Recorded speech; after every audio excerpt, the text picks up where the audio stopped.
नमस्कार विद्यार्थी मित्रांनो, आता परीक्षा जवळ आलेली आहे आणि आता तुमचा अभ्यासही पूर्ण झालेला असेल. आता फक्त प्रश्नपत्रिका सोडवून वेळेच्या आत आपली प्रश्नपत्रिका सुटते का, सगळे प्रश्न सुटतात का आणि प्रश्नपत्रिका सोडवत असताना नेमक्या काय अडचणी येतात, या सर्वांसाठी आपण हा प्रश्नपत्रिकेची सिरीज करत आहोत.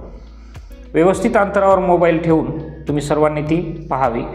आणि आता आपण अगदी पहिल्या प्रश्नापासून सुरुवात करूया. ही तिसरी सराव प्रश्नपत्रिका आहे आपण घेतलेली. मानसिक क्षमता परीक्षा प्रश्न 1 ते 40 हे यामध्ये आहेत.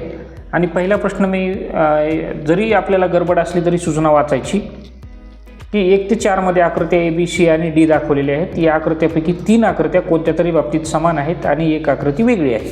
ती वेगळी आकृती आपल्याला या 4 प्रश्नात शोधायची आहे प्रत्येक प्रश्नामध्ये. आता पहिली आकृती पहा, PQRS या घड्याळाच्या दिशेनं उजव्या बाजूनं ही सिक्वेन्स आहे. दुसरी आकृती PQRS उलट्या दिशेनं चालली. तिसरी PQRS घड्याळाच्या विरुद्ध उलट्याच दिशेनं. PQRS म्हणजे A ही जी आकृती आहे ही आकृती म्हणजे विरुद्ध बाजूनं आहे, म्हणजे घड्याळाच्या दिशेनं. या 3 आकृत्या उलट्या दिशेनं जातात. म्हणून तुम्ही आन्सर शीटमध्ये OMR मध्ये गोल करताना पर्याय क्रमांक A हा गोल करा. मी इथं फक्त टिक करत आहे उत्तर. आता दुसरा प्रश्न बघूया आपण. दुसरा प्रश्न पहा की इथं 2 काळे डॉट आहेत आणि त्याच्या विरुद्ध बाजूला जो आहे तो चौकोन आहे. इथं स्पष्ट दिसतंय आपल्याला. बरं, आता दोन आकृत्यात 2 गोष्टी सारख्या दिसतात. हा काळा डॉट 2 आकृत्यात एका दिशेला आहे, इथं 2 बाजूला आहेत, इथं वर्तुळ आहे. मग आपल्याला नेमकं याच्यामध्ये काय आहे की जे आहेत चिन्ह ती वेगळी आहेत असं आपण कसं शोधू शकतो. म्हणजेच पहा, वर्तुळ वर्तुळ वर्तुळ 3 वर्तुळ आहेत आणि एक चौकोन आहे. 1 2 3 4 वर्तुळ आहेत, एक चौकोन आहे. इथं पण 1 2 3 4 वर्तुळ आहेत. इथं 1 2 3 4 वर्तुळ आणि एक त्रिकोण आहे.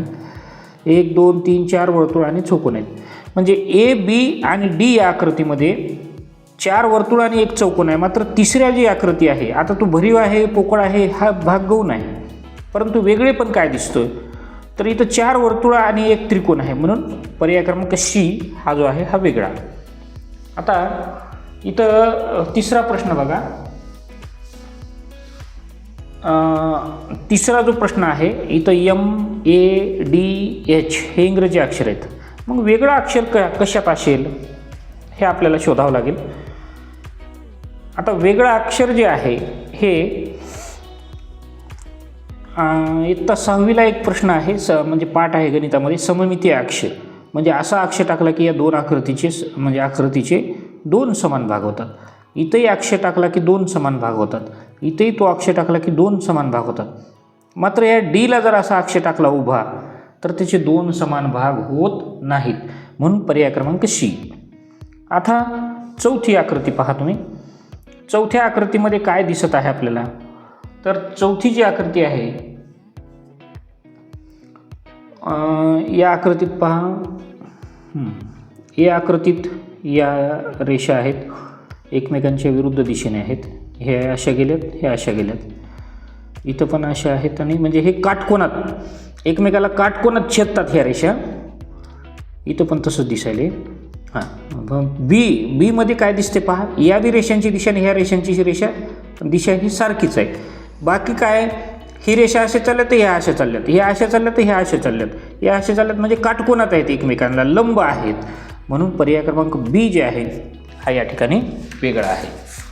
आता भाग 2 मध्ये डाव्या बाजूला एक प्रश्न आकृती आहे आणि या 4 उत्तर आकृतीशी समान तंतोतंत जोडणारी आकृती कोणती आहे तर ती आपल्याला पाहायचे.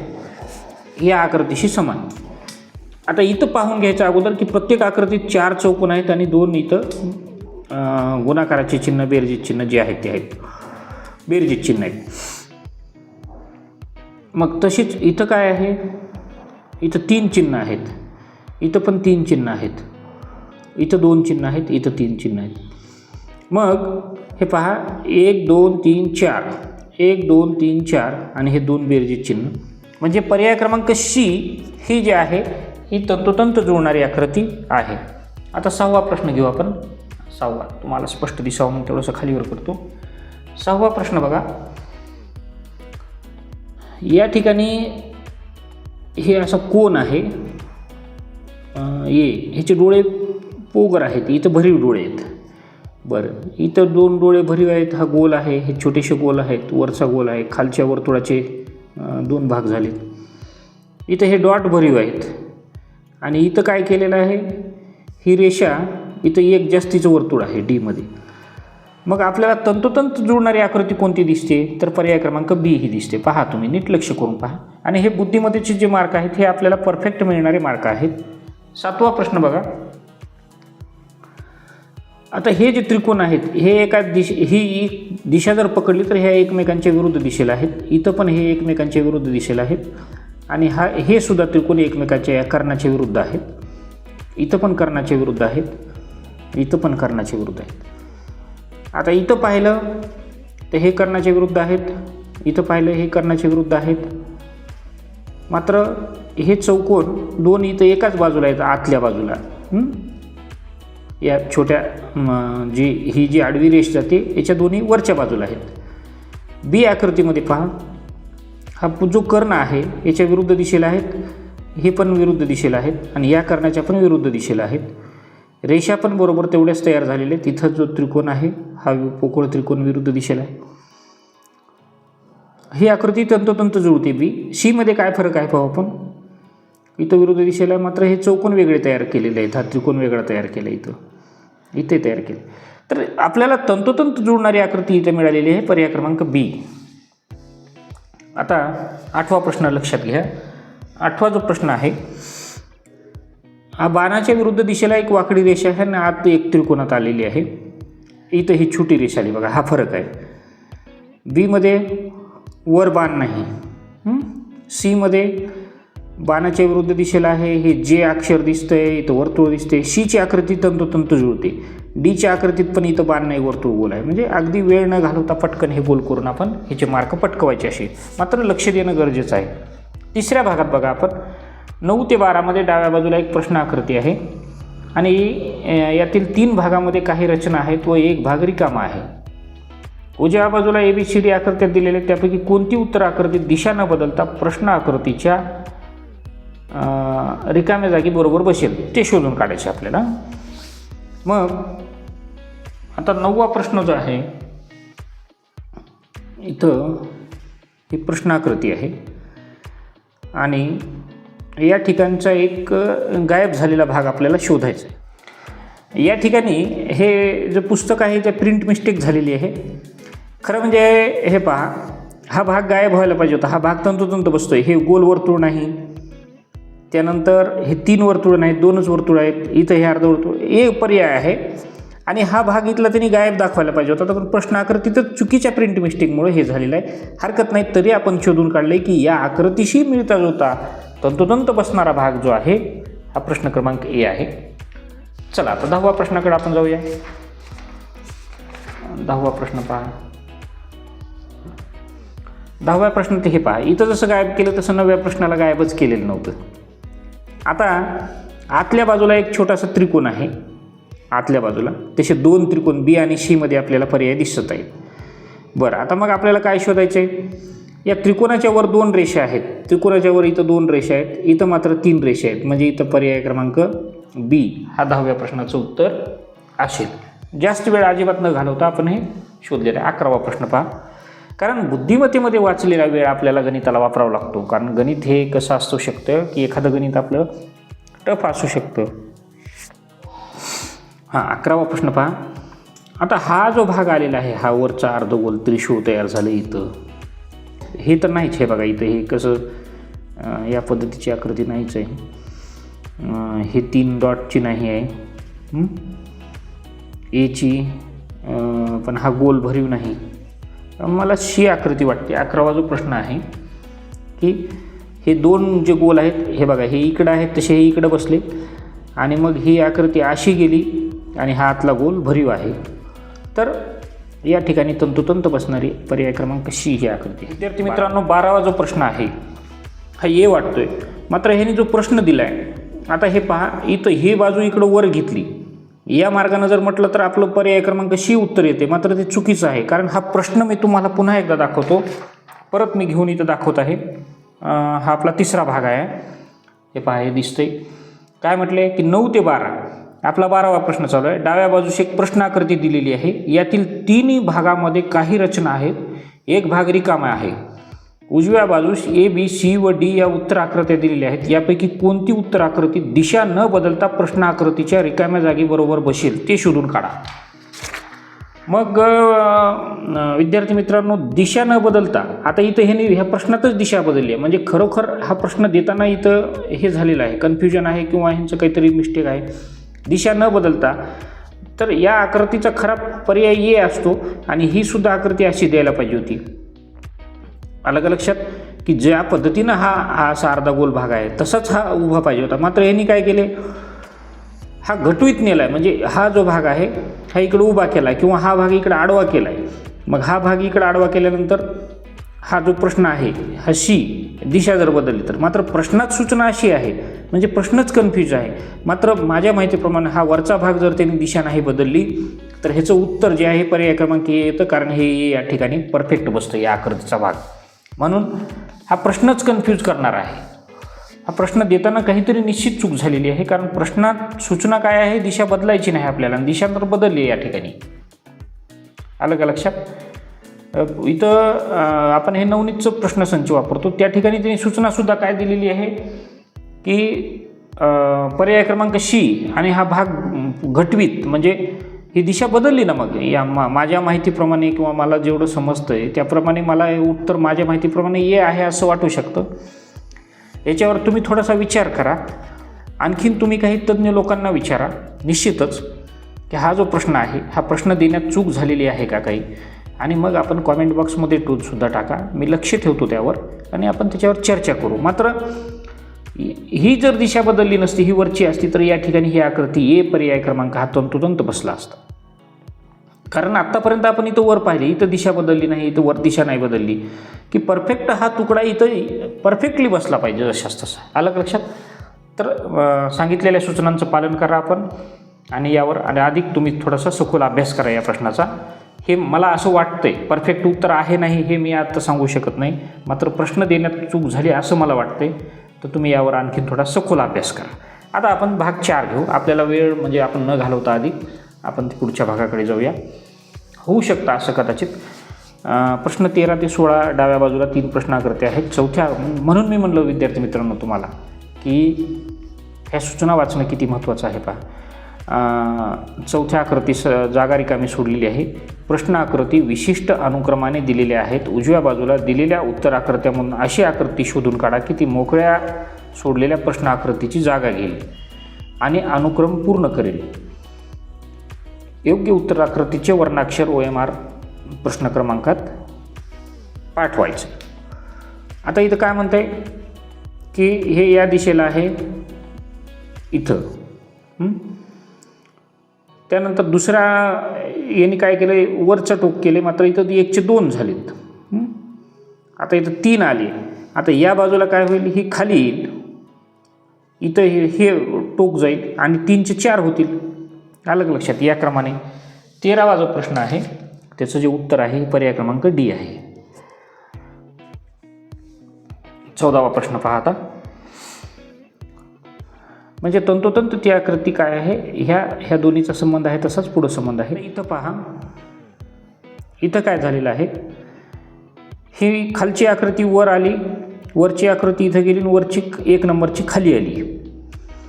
मात्र दिशा कोणाचीही बदलली नाही, डावी उजवीकडे गेलेली नाही.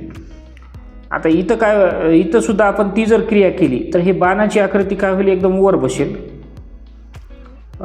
नंतर काय झालं, इथली हे गोल असलेली आकृती एकदम खाली गेली, म्हणजे ही आकृती एकदम खाली जाईल आणि मध्ये खालची आकृती वर मधल्या ह्याच्याला जाऊन बसेल. म्हणजे काय झालं पहा की ही खालची आकृती मधात बसली, म्हणजे बाण मधात पाहिजे. आता मधात बाण कुठं आहे, या 2 आकृतीला आहे, या दिशेला 2 आकृतीला आहे. आता 2 आकृतीला मधात बाण आहे, पण या बाणाच्या टोकावर हे बाणाचं शेवटचं टोक आहे, इथं फुलीचं चिन्ह आहे, म्हणजे ये सुद्धा नाही. म्हणजे 14वा जो प्रश्न आहे त्याचं जे उत्तर आहे हे बी असू शकते. अजून आपला अभ्यास राहिला त्याचा की ही खालची बाणाची आकृती वर जाऊन बसली, आता वरची आकृती खाली आली, जशाच तशी आली. हे पहा, इथलं हे गुणाकाराचं चिन्ह इथं आलं, हे चौकोन वर आला. आता राहिलं काय, तर इथली मधली आकृती वर गेली त्याच क्रमानं, म्हणजेच पर्याय क्रमांक बी हे तंतोतंत बरोबर आहे. 15वा प्रश्न बघा. आता 15वा जो प्रश्न आहे ते काय आहे की त्रिकोण, वर्तुळ आहे, स्टार आहे, स्वास्तिकचं चिन्ह आहे, एक रेष. इथं काय केले, हा स्टार वर गेला, हा त्रिकोण इकडं सरकला, हा त्रिकोण कुठं आला, विरुद्ध दिशेला आला. आणि हा स्टार वर सरकला, हा त्रिकोण इथं आला, वर्तुळ खाली, म्हणजे या क्रमाने गेली. आणि इथे एक रेषा होती, हे 2 झाल्या, आता तिसरी रेषा आहे. आता काय होईल, आता चौकोन पूर्ण होईल. आता त्या पद्धतीचा चौकोन मला इथं हे सी आणि डी मध्ये दिसत आहेत. सी आणि डी मध्ये दिसत आहे, मात्र ही आकृती या क्रमाने घटवायची. आता ही स्वास्तिक इथं पाहिजे, जसं की हा त्रिकोण या आकृतीत इथं आला, आल्यानंतर हा स्टार इथं आला. आता हे स्वास्तिक जे आहे हे इथं पाहिजे. उजव्या कोपऱ्यात स्वास्तिक कुठं आहे, मग पर्याय क्रमांक सी ला आहे. आता बाकीचे चिन्ह बघू आपण त्याच क्रमाने गेलेत का. हे वर्तुळ वर गेलेलं आहे, हा त्रिकोण इथं आलेला आहे आणि हा स्टार खाली आलेला आहे, म्हणजे इथं पर्याय क्रमांक सी 15चं जे उत्तर आहे ते पर्याय क्रमांक सी आहे. आता 16वा प्रश्न बघू आपण. 16वा प्रश्न, PQR 2 अक्षर वाढले, PQRST PQRST. बरं, आता PQRST इथं U आणि इथं V पाहिजे. मग U आणि V हे बघा, PQRST UV याच क्रमाने PQ इथं PQRST इथं VU आहे, म्हणजे हा क्रम मोडला, अनुक्रमांक मोडलेला आहे. 16वा जो प्रश्न आहे तर त्या परफेक्ट क्रमानं बी मध्ये उत्तर जातं त्याचं. बाकीचं म्हणजे चूक आपण पाहायची गरज नाही. आता 17व्या प्रश्नासाठीची जी सूचना आहे आपण वाचन करूया. 17 ते 20 मध्ये प्रत्येकी 2 प्रश्न आकृत्यांचे 2 गट आहेत. दुसऱ्या गटामध्ये 1 प्रश्नचिन्ह आहे जे इथं, आणि ह्या पहिल्या 2 ह्याच्यात काहीतरी नातं आहे. तेच नातं तिसऱ्या आणि चौथ्या आकृतीत आहे, ते आपल्याला शोधायचे. आता आपण डिस्क्रिप्शन बघितलं एवढं, आता डीपमध्ये न जाता आपण डायरेक्ट पाहू. इथं बी आहे, इथं बी विरुद्ध दिशेला गेला, इथं ई आहे. मग आता हे ईची दिशा बदलते, म्हणजेच आरशातील प्रतिमा पाहिल्यासारखं या ठिकाणी होते की मग इथं जो ई आहे हा ई जशाच तसा आहे ई, आणि हा दुसरा ई, हे दोन्ही एका दिशेला नाहीत, दोन्ही एका दिशेला नाहीत. आता हा सुरुवातीचा ई इकडं होता, इथं हे उलटं करून दिलं, म्हणजे 17वा जो प्रश्न आहे याचं उत्तर जे आहे हे पर्याय क्रमांक ए हे आहे. असं ह्या म्हणजे जे रिलेशन नाते याचं आहे तेच याचं आहे. आता इथं पहा 18वा प्रश्न पहा. वर्तुळ आहे, त्रिकोण आहे. आता आतला त्रिकोण बाहेर जाऊन मोठा झाला आणि हे वर्तुळ आत छोटंसं झालं. वर्तुळ पोकळच आहे, आतली आकृती डार्क आहे. आता ही जी डार्क वर्तुळ आहे हे मोठं डार्क वर्तुळ होईल आणि आत पोकळ चौकोन राहील छोटासा. मग हे इथं पर्याय क्रमांक बी मध्ये हे वर्तुळ डार्क गेलं आणि छोटासा पोकळ चौकोन आत आला. 18वा जो प्रश्न आहे म्हणून त्याचं उत्तर जे आहे हे पर्याय क्रमांक बी आहे. 19वा प्रश्न पहा. 19व्या प्रश्नामध्ये काय झालेलं आहे, हे जे षटकोन आकृती आहे इथं 1 2 3 4 चौकोन राहिलेत. आतला चौकोन जशाच तसा आहे, आलं का लक्षात. मग ही आकृती काय झाली, इथून मधून कट झाली, अशी एवढीच आकृती ठेवली, म्हणजे कोणाचा इथं काही इश्यू नाही येत. 19व्या प्रश्नामध्ये मग ही असा उभा जर काप केला आणि ही आकृती इकडे सरकवली तर इथं काय होतं, काटकोन त्रिकोण तयार होतो. आणि ज्या दिशेला म्हणजे या दिशेची हा कोण आहे याच दिशेचा तशाच तसा ठेवलेला आहे. मग आपल्याला जर हा उभा काट केला, ही वर्तुळ आकृती तशाला तशी ठेवली तर आपल्याला पहा इथं अर्धवर्तुळ केले, इथे इकडं तोंड करूनचा भाग दिला, इथे इकडं तो अर्धा आहे. मात्र हा जो ह्या त्रिकोणाचा जो भाग आहे विचार केला आणि तो वर्तुळ, तर याचा पर्याय क्रमांक सी हे उत्तर येतं. 20वा प्रश्न घेऊ आपण. 20व्या प्रश्नात काय आहे की वर्तुळ चौकोन, उभा चौकोन आहे हा चौरस, आणि हा एक चौरस आहे.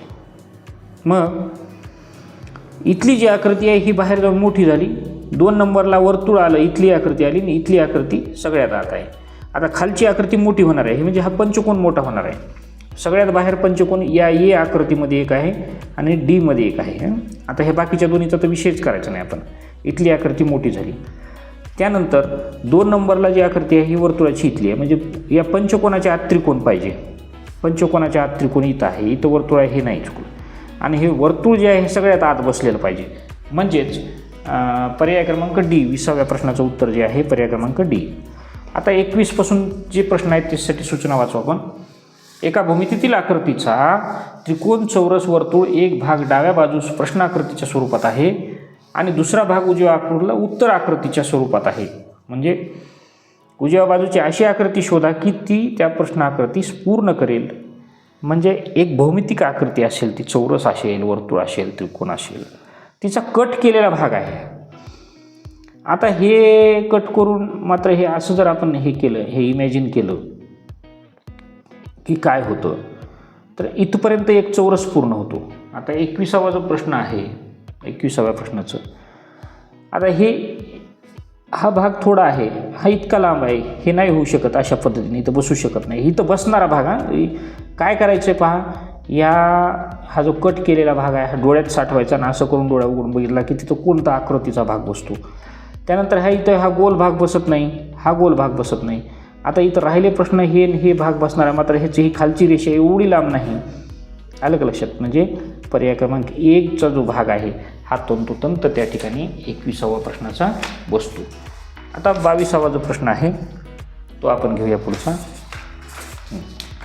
22व्या प्रश्नाची आकृती पहा, दिसते तुम्हाला? ओके, ठीक आहे. 22वा प्रश्न. आता इथला भाग बघायचा आहे की हे जे टेंगुळ आहे हे कुठं बसतं? इथं बसतं.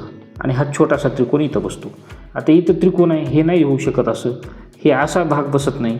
हा बसला तर मात्र हा जो त्रिकोण आहे हा त्रिकोण वेगळा दिसत आहे. हा इकडे त्रिकोण, इकडं हा त्रिकोण बाहेर निघलेला पाहिजे होता की जो आकृती एमध्ये आहे.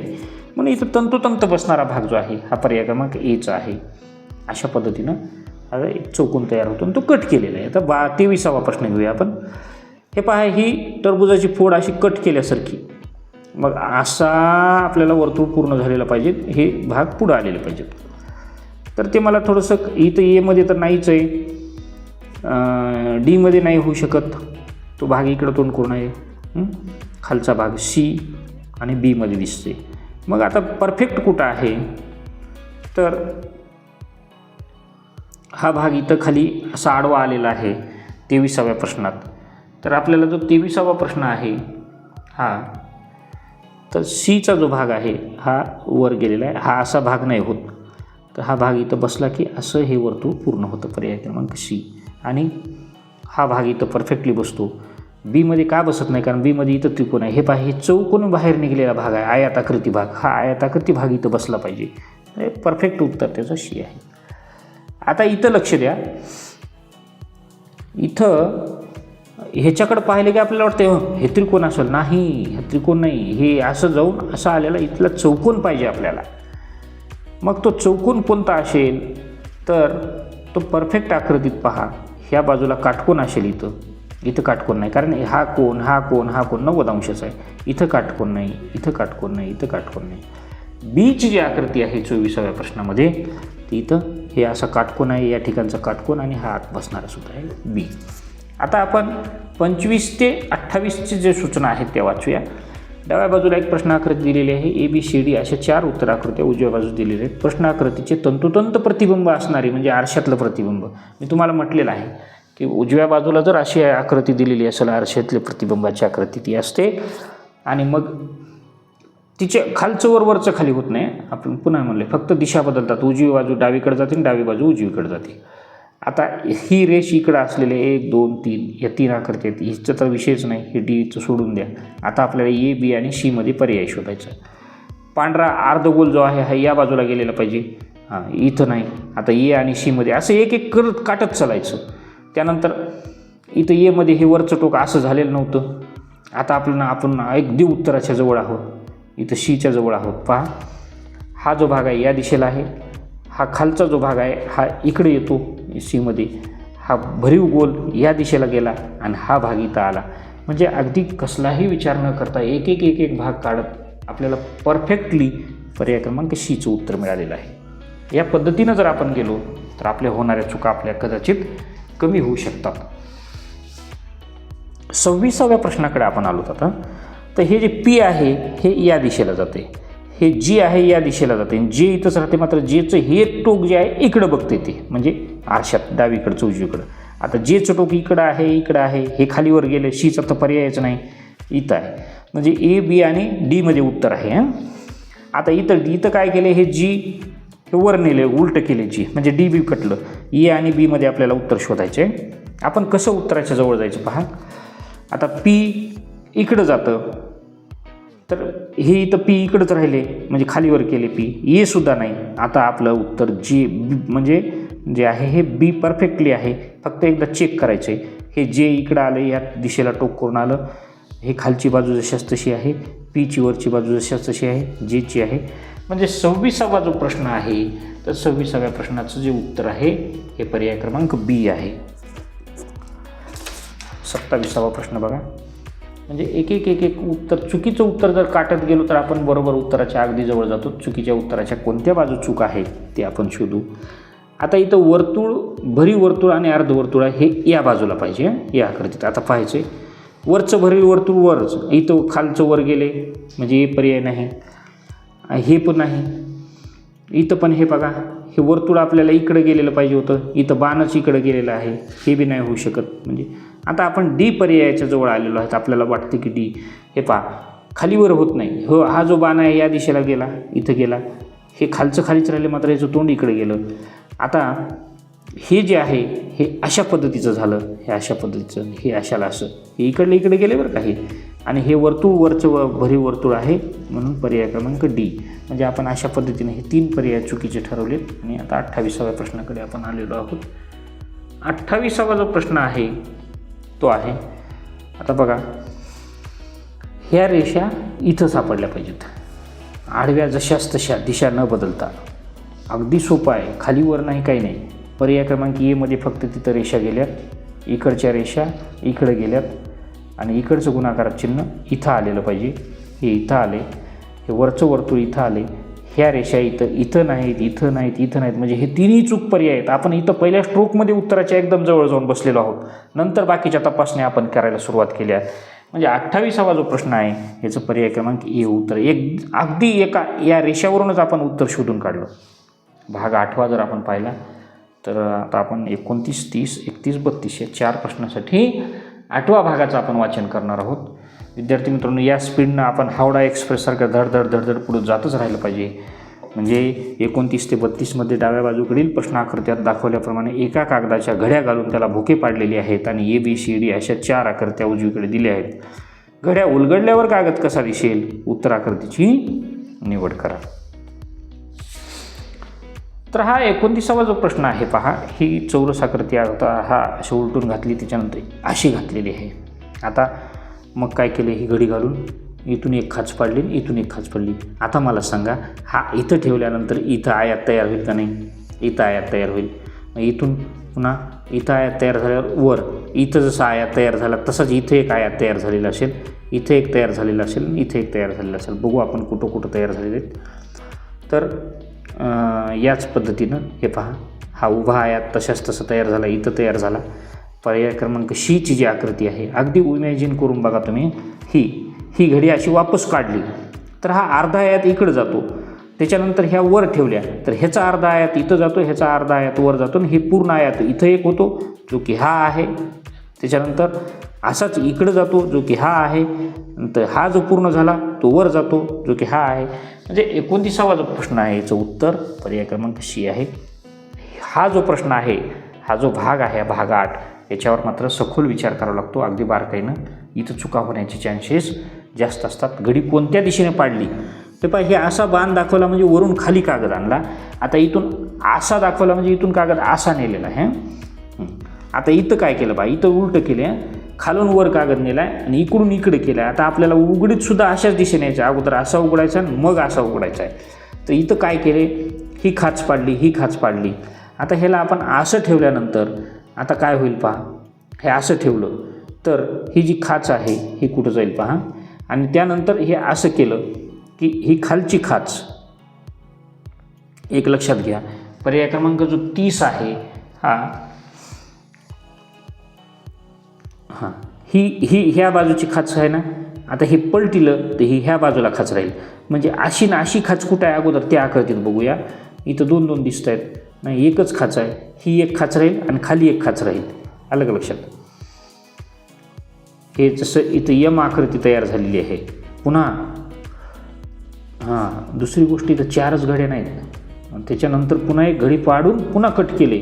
म्हणजे इथून हे वर अगोदर आता उकलताना सुद्धा या दिशेने जायचा. वेळ जाऊ द्या विद्यार्थी मित्रांनो या प्रश्नाला, मात्र हे हातातले मार्क आहे ते असे नाही गेले पाहिजे उगाच फुकट आपले. तर ही एक खाच, इथं एक खाच राहील आणि इथं हा चौकोन तयार होईल असा, म्हणजे समोशासारखा. आलं का लक्षात? हे बघा, मला हे पर्याय क्रमांक 4 दिसते, हे इथं समोशासारखा. तशीच तेच बाजू इथं होईल. पुन्हा त्याच्यानंतर इकडं सुद्धा हे अशा, इथं एक खाच राहील, इथं एक खाच राहील आणि आत समोसा राहील. हे पहा, ही म्हणजेच, आणि तीच सेम कंडिशन विरुद्ध दिशेला. मग हे सगळं इकडून फोल्ड केल्यानंतर इथं येईल.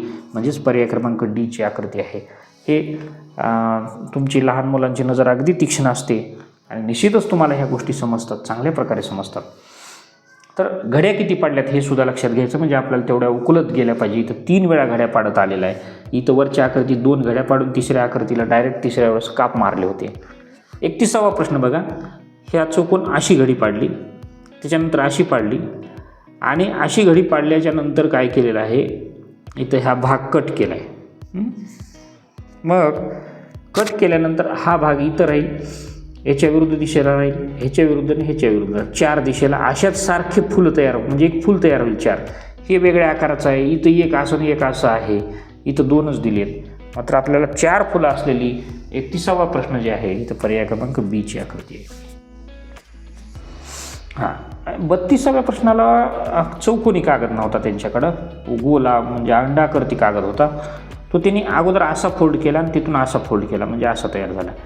आणि या बाजूला हे केलेत, 2 काळे वर्तुळ रंगवलेत. आता काय होईल पहा, इथले हे वर्तुळ इकडं पण तसेच दाखवतील. आता हे वर वापस नेल्यानंतर इथं पण दिसतील, इथं पण, म्हणजे या 4 ठिकाणी असे वर्तुळ दिसतील आपल्याला, 4 ठिकाणी. आत काहीच केलेलं नाही. तर तशा पद्धतीचे हे 4 ठिकाणी दिसणारे वर्तुळ, हे पहा, इथं जे दिसलं तेच या दिशेला, तसेच वरच्या सुद्धा विरुद्ध दिशेला. 32वा जो प्रश्न आहे, याचं पर्याय क्रमांक डी हे उत्तर असेल. तर 33व्या प्रश्नाला घेऊ आपण. 33वा प्रश्न, आणि आपण हळूहळू अशा पद्धतीनं बुद्धिमत्ता संपवण्याकडे येत आहोत. 33 ते 36 मध्ये, 33, 34, 35, 36 9वा भाग आहे. की काय म्हणलेलं आहे की डाव्या बाजूस एक प्रश्न आकृती दिलेली आहे. ABCD 4 उत्तर आकृत्यामध्ये उजव्या बाजूस दिलेले तुकडे केलेल्या प्रश्न आकृतीमधून तयार. आता हे जॉईंट जोडायचे, हे जोडून जी आकृती तयार होते ती आकृती कशी असेल ते बघायचे. म्हणजेच तुकडे केलेल्या वर्तुळ काळे करा. मग आपल्याला हे तुकडे जोडायचे. आता हे तुकडे जोडत असताना 33वा जो प्रश्न आहे तो कसा जोडला जाईल, कुठला तुकडा कुठं आहे तिथं बरोबर बसवावा लागेल ना. हा काप पहा, हा इथला आहे, इथं बसवला, आणि हा चौरस इथं नेऊन घेतला की तर बरोबर काय होतं की ती या दिशेची विरुद्ध दिशेला आहेत. तर ती पर्याय क्रमांक डीची आकृती जी आहे ही तंतोतंत बसणारी आहे. 34व्या प्रश्नाकडे जाऊ आपण. आता 34व्या प्रश्नात 1, 2, 3, 4 त्रिकोण आहेत. मला 4 त्रिकोण असलेली आकृती जर जोडली, ही इथं जोडली, ही इथं एक कोण तयार झाला, त्याच्यानंतर ही जोडली, त्याच्यानंतर ही त्याला अशा पद्धतीनं जोडली, तर हा पहा, हा एक कोण, हा दुसरा, हा तिसरा इथं तयार व्हायला आहे, हा चौथा इथं ह्या खालच्या 3चा तयार व्हायला आहे, हा 5वा. तर अशा पद्धतीनं 4 त्रिकोण असलेली आकृती आहे. आणि मला इथं 1, 2, 3, 4 हा त्रिकोण कोणता आहे, हा त्रिकोण कसा घेतलेला आहे पहा. 2 छोटे छोटे त्रिकोण आहेत, हा इकडचा त्रिकोण, त्याच्यानंतर हा त्रिकोण, हा त्रिकोण आणि हा त्रिकोण, अशा पद्धतीनं. तर त्या इथं नाही, सीमध्ये पण नाही. 1, 2, 3, 4 त्रिकोण आहेत, मात्र तसे हे मोठे मोठे दोन्ही त्रिकोण सारखेच दिसत आहेत, तसे नाहीत. हे बघा इथं लहान मोठे त्रिकोण आहेत, सारखे त्रिकोण नाही आहेत. तर पर्याय क्रमांक डी हे 34व्या प्रश्नाचं उत्तर आहे. आता 35वा प्रश्न आहे. इथं चुका होऊ शकतात बरं का. इथं ह्या दोन ह्याच्यात फार कन्फ्युजन व्हायला, इथं तर काही पाहायचं कामच नाही. 1 2 3 4 आहेत, मात्र 4ही सारखे आहेत. इथं वेगवेगळे काढले ते नाही, पण इथं कन्फ्युजन होऊ शकतं. म्हणून हे थोडंसं बारकाईनं पाहायचं. मग आपल्याला आपलं माइंड कुठं कुठं लावता येईल, कारण हा एकच प्रश्न असतो की आपला एखादा मार्क घेऊन जाऊ शकतो. ही पहा 35व्या प्रश्न जो आहे त्याचं उत्तर, एक त्रिकोण आहे हा बसलेला, या आकृतीत त्रिकोण आहे. हा खूप मोठा त्रिकोण आहे, अख्खं वर्तुळ गुळीकृत केले नाही, हा अगदी छोटा आहे. या त्रिकोणासारखा त्रिकोण मला वर्तुळ सी मध्ये दिसते. आता आपण हळूहळू विचार करत बाकीच्या गोष्टी सापडतात का बघूया, कारण मी आता उत्तराच्या थोडंसं जवळ गेलो आहे. मग हा जो भाग आहे, हा छोटा भाग हा खाली बसलेला आहे. त्यानंतर हा भाग आहे, हा तिरपी रेष, ही तिरपी रेष पहा, हा वरचा गोल आणि ह्या वर्तुळाचा गोल इथं बसला, हा गोल इथं बसला. त्यानंतर हा थाळीसारखा भाग वर झाला. म्हणजे याचं पर्याय क्रमांक सी हे उत्तर आहे. बाकीच्या आकृतीत ते आपल्याला मिळून येत नाही. त्यानंतर 36वा प्रश्न जो आहे, 36व्या प्रश्नाकडे पाहिल्यानंतर आपल्याला 1 2 3 4 हा एक चौकोन आहे. हा चौकोन कुठं सापडते बघा, अशी एक हे असं चौकोन इथंही नाही, इथं त्रिकोणच आहे. इथं पण इथं वेगवेगळे चौकोन आहेत. हे तसा चौकोन नाही, हा क्रॉस झालेला, इथं काटकोन दिसतंय, नाहीच. इथं हे पहा, हा चौकोन, हा जो भाग आहे हा काढल्यानंतर इथं आहे. त्यानंतर हा त्रिकोण इकडे दिसतोय आणि हा त्रिकोण वर, हा पर्याय क्रमांक डी मध्ये तो सापडून आलेला आहे आपल्याला. आता आपण 37 38 39 40 ह्या शेवटच्या बुद्धिमत्तेचा जो भाग आहे मानसिक चाचणीचा, तिथं आपण घेऊया. तर 37 ते 40 मध्ये डाव्या बाजूला एक प्रश्नाकृती दिली आहे आणि ABCD 4 उत्तराकृत्या उजव्या बाजूस दिलेल्या आहेत, जिच्यामध्ये प्रश्नाकृती लपलेली जडवलेली आहे. अशी उत्तराकृती निवडा. म्हणजे ही जी आकृती आहे, हे व्ही आकार हा कुठं घातला आहे ते शोधायचं आपल्याला. मग 37वा जो प्रश्न आहे हा सरळ दिसतोय विद्यार्थी मित्रांनो, मला इथंच दिसायला. बाकीचं कुठं आहे का तसा नाही, हा छोटा भाग आहे, नाही इथंही नाही तसा भाग, इथंही नाही. तर इथं पर्याय क्रमांक एमध्ये हा दडवलेला आहे. 38वा प्रश्न बघा आपण, तर अतिशय छोटा भाग आहे हा, एक त्रिकोण आणि वर असा गेलेला. 38व्या प्रश्नामध्ये आपण जर शोधत गेलो तर बघा कुठं दिसतोय की हा त्रिकोण आहे आणि हा वर गेला इथं. हा त्रिकोणी भाग दुसरीकडे कुठं सापडणार आहे आपल्याला. 39 मध्ये त्रिकोण, हा खाली त्रिकोण नाहीच होता, इथं नाही, हा भाग छोटंच आहे, इथं पण नाही. आता बघा, तर सगळीकडे पाहिल्यानंतर आपलं लक्षात आलं की हा जो त्रिकोण आहे हा इथपर्यंतच ठेवला असा, ही आकृती अशी आहे आणि ही वरून येऊन इथं हा भाग बसलेला आहे. हा म्हणजे पर्याय क्रमांक बी आहे. 39वा प्रश्न बघा. आता इथं 39व्या प्रश्नामध्ये हा क्रॉस हे असं आलेलं आहे आणि ही रेषा अशी आलेली आहे. तर ती कुठं आहे आपण बघूया. ही वर रेष दिसते, ही अशी दिसते आणि ही अशी दिसते. हे पहा 39 पर्याय क्रमांक सी आहे. आणि 40वा जो प्रश्न आहे हा अशा पद्धतीनं ही आयताने हे इकडचा असा कोन आलेला आहे, पंचकोन दिसतोय. 1 2 3 नाही, चौकोनच आहे, मात्र समलंबसारखा थोडासा वेगळा दिसतोय. कुठं आहे बघू आपण. 40वा प्रश्न हे पहा, इथं हे असा आणि असा, हे आकृती 40व्या इथं येऊ शकतो. म्हणजे पर्याय क्रमांक सी आहे. तसा हे फार लंबा आहे, इकडं वरचा भाग कर्व आहे, इथं नाही, इथं तर नाहीच नाही, इथंही नाही, म्हणजे पर्याय क्रमांक सी. अशा पद्धतीनं आपण हा मानसिक चाचणीचा जो आहे, मानसिक क्षमता चाचणी, हा भाग पूर्ण केलेला आहे. यानंतर आपण आता गणिताच्या भागाकडे वळूया. आता आपण अंकगणित या भागाकडे येऊया. आता 41 ते 60 हे गणिताचे प्रश्न आहेत. पहिला प्रश्न पहा, पुढीलपैकी सर्वांत लहान संख्या आहे. आता एकक, दशक, शतक, हजार, 10,000, 80,000 आहे. इथं पण 80,000 आहे, इथं पण 80,000 आहे, इथं पण.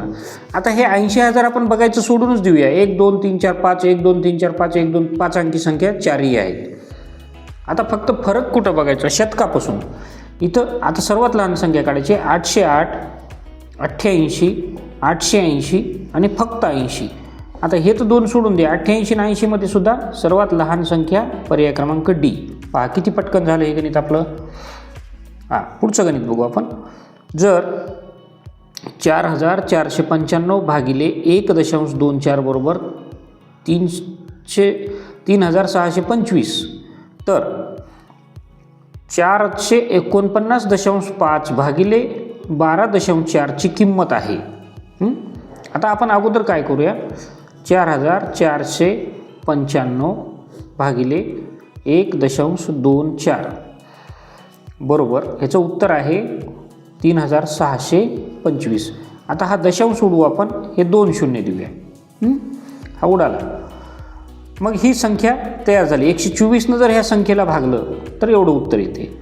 आता दुसरी संख्या दिलेली आहे आपल्याला 449.5 भागिले 12.4. आता या ठिकाणी उत्तर काय आहे ते एक स्थळानंतर दशांश आहे, एक स्थळानंतर दशांश आहे. म्हणजे हे दशांश कटलंच. आता आपल्या समोर भागाकार काय राहिला आहे. हा राहिला आहे 124.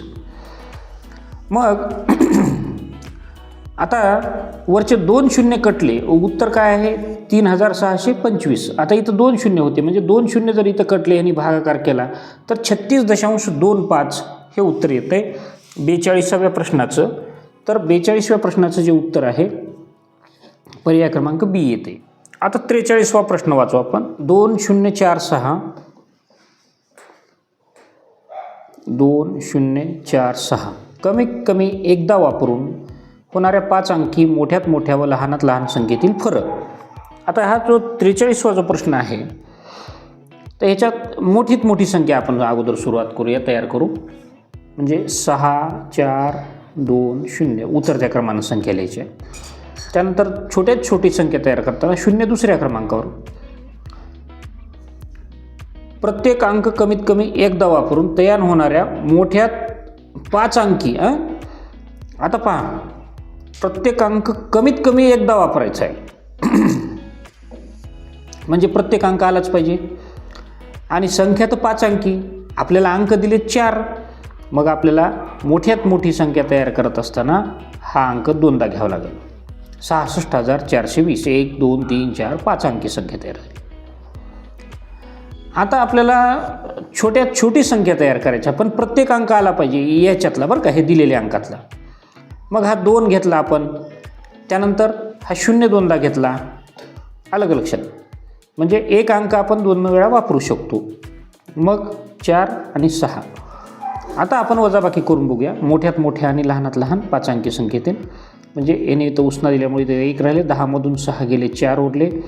याने याला उसना दिला इथं राहिले 3. 11मधून 4 गेले 7 राहिले. 3मधून 0 गेले 3 राहिले. 6मधून 0 गेले 6 गेले 6. 46,374.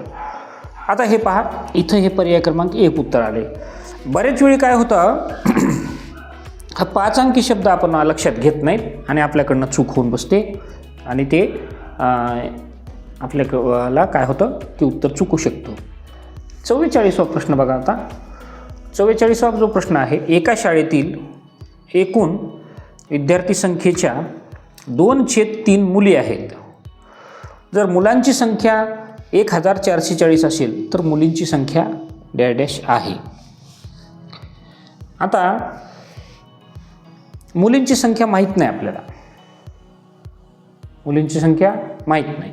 मग आता पहा म्हणजे काय म्हणते काय आहे की एका शाळेतील एकूण विद्यार्थी संख्येच्या 2/5 मुली आहेत.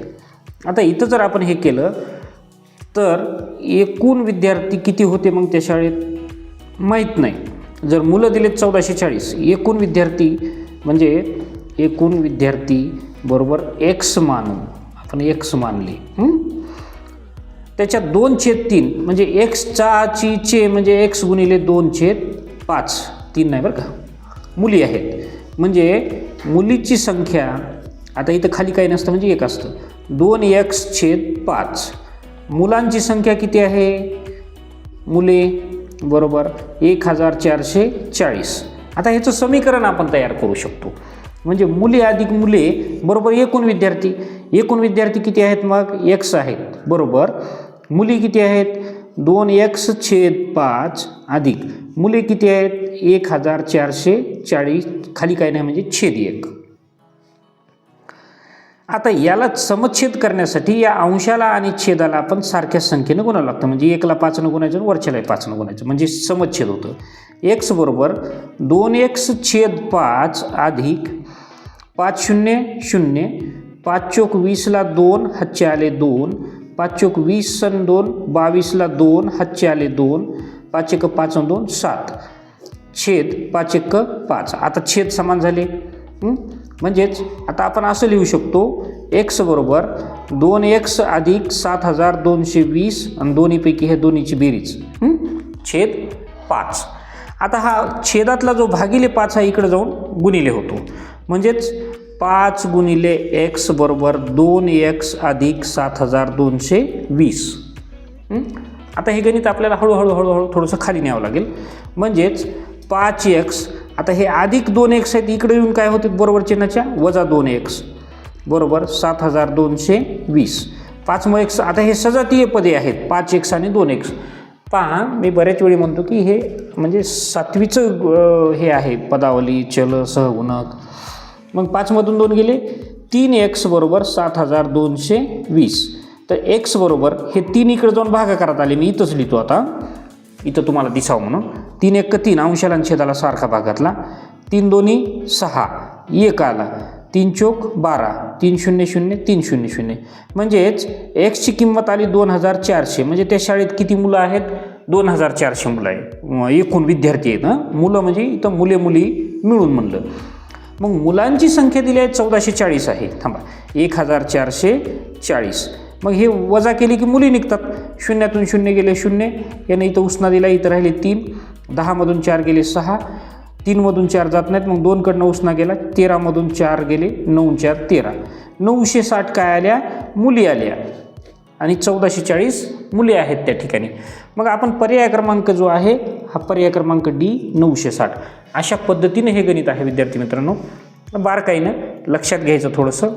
अशा गणिताला वेळ जातो आणि हा वाचलेला बुद्धिमत्तेतला वेळ इकडं आपल्याला कामाला येतो. 45वा प्रश्न घेऊ आपण. मी हे कागद थोडासा फोल्ड करून घेत आहे. याला ठेवू आपण इथं म्हणजे आपल्याला त्याच कागदाचा वापर करता येईल. 45वा प्रश्न आहे. एका संख्येच्या 5/8 आणि 3/8 यामध्ये 30चा फरक आहे तर ती संख्या आहे कोणती? पहा आता इथं परत आपल्याला तिथंच जावं लागणार आहे. म्हणजेच काय करू आपण? एक संख्या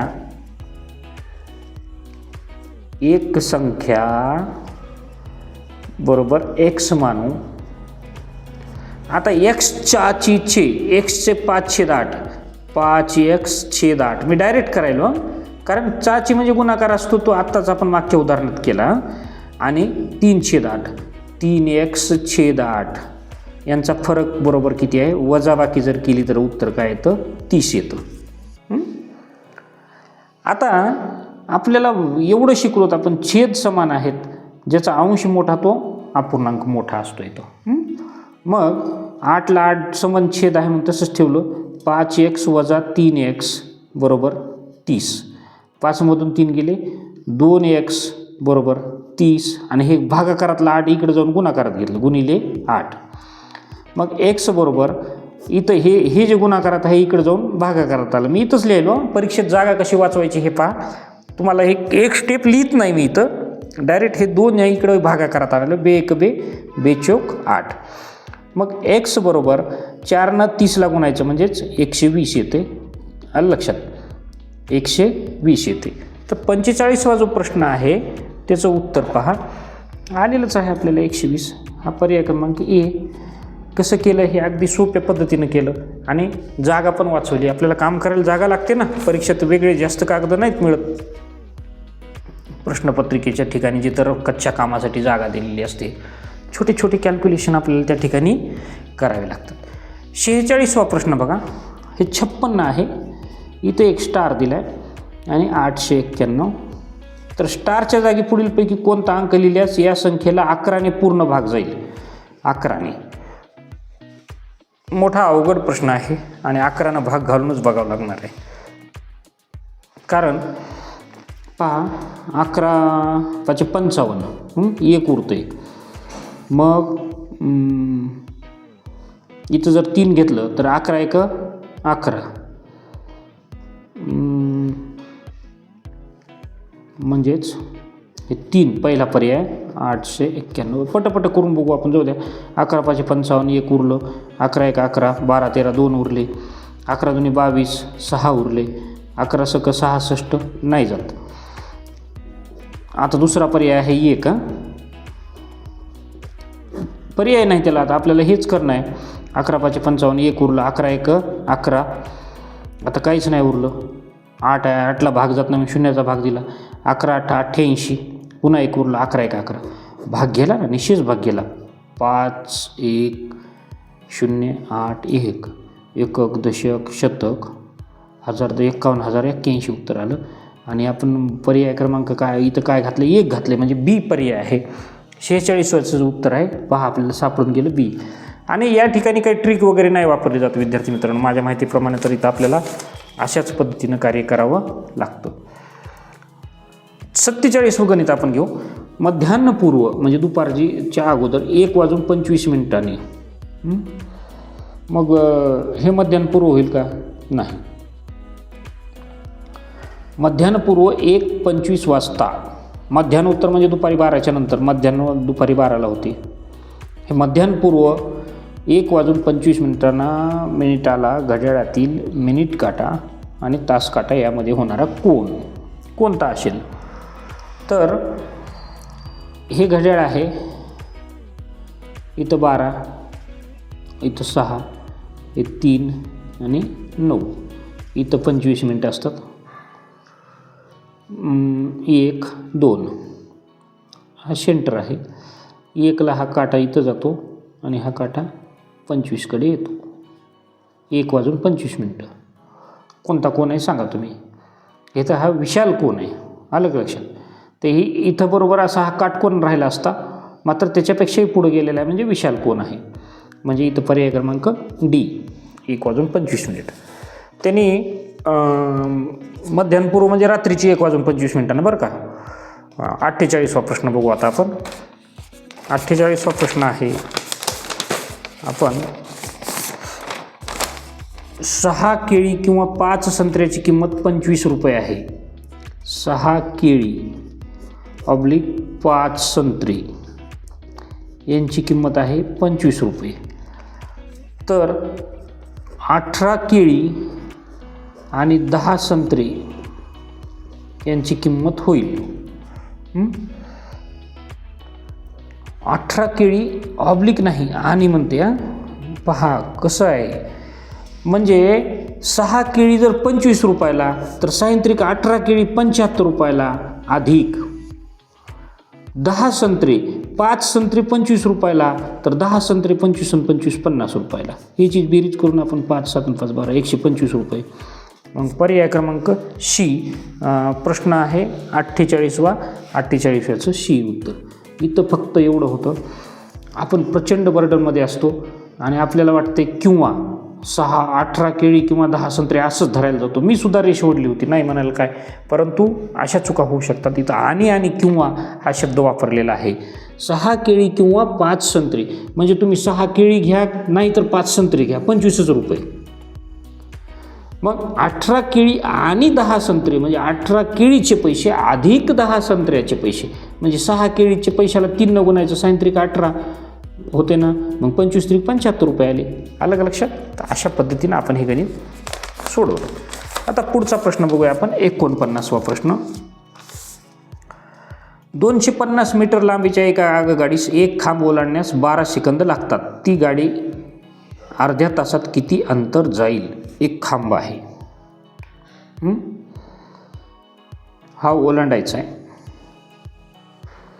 तर तिला 12 सेकंद लागतात. म्हणजेच ती आगगाडी 250 मीटर हे तिचं अंतर आहे बरं का, ओलांडायली म्हणजे हे इथून एंट्री करायला इकडं पास होऊन चालली, ही पुढं चालली इकडं. म्हणजे तिचं अंतर आहे 250 मीटर अंतर. ही किती वेळात चालली? 12 सेकंदात चालली, 12 सेकंदात चालली. मग 12 पंचे 60 सेकंद म्हणजेच 1 मिनिट. 60 सेकंद तर म्हणू, नाही तर 1 मिनिट तर म्हणू. मग 12ला 5 गुणलं, मग ह्या 12 सेकंदात कापलेल्या अंतराला पण 5 गुणू ना आपण, म्हणजे 1 मिनिटातलं अंतर कळते. 5 5 25ला 5, सॉरी 5 0 0, 5 5 25ला 5. पहा गुणाकार करताना सुद्धा, म्हणजे मी हे जाणीवपूर्वक लाईव्ह ठेवतो, तुम्हाला हे कंटिन्यू ठेवतो, याच्यात दुरुस्त्या करत नाही, कारण अशा चुका होतात हे तुम्हाला कळलं पाहिजे तिथं. पहा मी हे शून्याकडनं बघताच 5 5 25 म्हणालो. 5 0 0, 5 5 25ला 5, हातचे आले 2, 5 2 10 2 12 आहे. म्हणजे एका मिनिटात 1250 मीटर अंतर ती आगगाडी जाते एका मिनिटात. आता अर्ध्या तासात मिनटं किती? तर 30 मिनटं. 30 मिनटं. मग गुणाकार करू आपण. हे 2 शून्य आहेत, हे देऊन ठेवून असेच. 3 5 15ला 5, हातचे आला 1. पहा 3 5 15ला 5, हातचा आला 1, 3 2 6, हातचा 1 7, आणि 3 1 3, म्हणजे 37,500 मीटर अंतर झाली. मीटर आहे तर ह्याचे किलोमीटर किती? 37.5 किलोमीटर, किमी हे अंतर होते. लक्षात घ्या, 30 मिनिटात कापलेलं अंतर. हाय का पर्याय? हे पहा, तुम्हाला दिसतंय नाही तर माझं थोडंसं लहान मोठं होत असं, जाऊ द्या, नो प्रॉब्लेम, हरकत नाही. तर 37.5 इथं अंतर आलेलं. पर्याय क्रमांक बी. 49चं जे उत्तर आहे हे बी पर्याय आहे. कसं काढलं पहा, मी अगदी साध्या सोप्या तुम्हाला समजणाऱ्या भाषेत काढलं, म्हणजे गणिताला न घाबरता गणितासोबत खेळलो मी थोड्या आपल्या भाषेमध्ये, की 250 मीटर अंतर कापायला अंतराचा म्हणजे अंतराच्या आगगाडीला एक खांबा आहे, हा खांबा आहे. मग ही एका सेकंदात ती बी निघून बी जाते, म्हणजे हिचं निघून चालली म्हणजे पास आऊट व्हायली, आणि तिचं अंतर जे आहे हे 250 मीटर आहे. मीटर एका सेकंदात, सॉरी 12 सेकंदात. 12 सेकंदात. मग 12 सेकंदात ही पास करायली. मग 12 सेकंदाचे काय केले मी? 12 पंचे 60 सेकंद केले. 60 सेकंदाचा 1 मिनिट. मग एका मिनिटात ह्या अंतराला पण 5 गुणलं, म्हणजे ह्याच्या 5 पट अंतर कापते ती. 5 गुणलं 1250 मीटर आलं. तर एका मिनिटात 1250, तर 30 मिनिटात किती? तर मग डायरेक्ट ह्या 1250ला 30 गुणलं आपण, 37,500 मीटर आलं. तर त्याला जर 1000 भागलं तर किलोमीटर होतं 37.5. 1000 भागायचं म्हणजे हे 2 शून्य कटले पुढचे, आणि 1 दशांश इकडं आला 37.5. पुढचं गणित घेऊया आपण आता. एक कागद बदलतो थोडासा, कारण हे तुम्हाला समजून सांगण्यासाठी मला स्टेप करावे लागतात विद्यार्थी मित्रांनो, हे लक्षात घ्या. अतिशय छान एन्जॉय करत पेपर सोडवा, परंतु ज्या चुका होतात म्हणतात ना की पुढच्या ठेच मागचा शहाणा, तशा तुमच्या चुका नाही झाल्या पाहिजे. त्यासाठी मी ह्या चुका तुम्हाला करून दाखवत आहे. 1/12.5 बरोबर 0.08 आहे. तर 1/0.0125 बरोबर ची किंमत किती असेल? मग आता 1 आहे पहा, इथलं जर आपण हे केलं म्हणजे 8 तर आहे,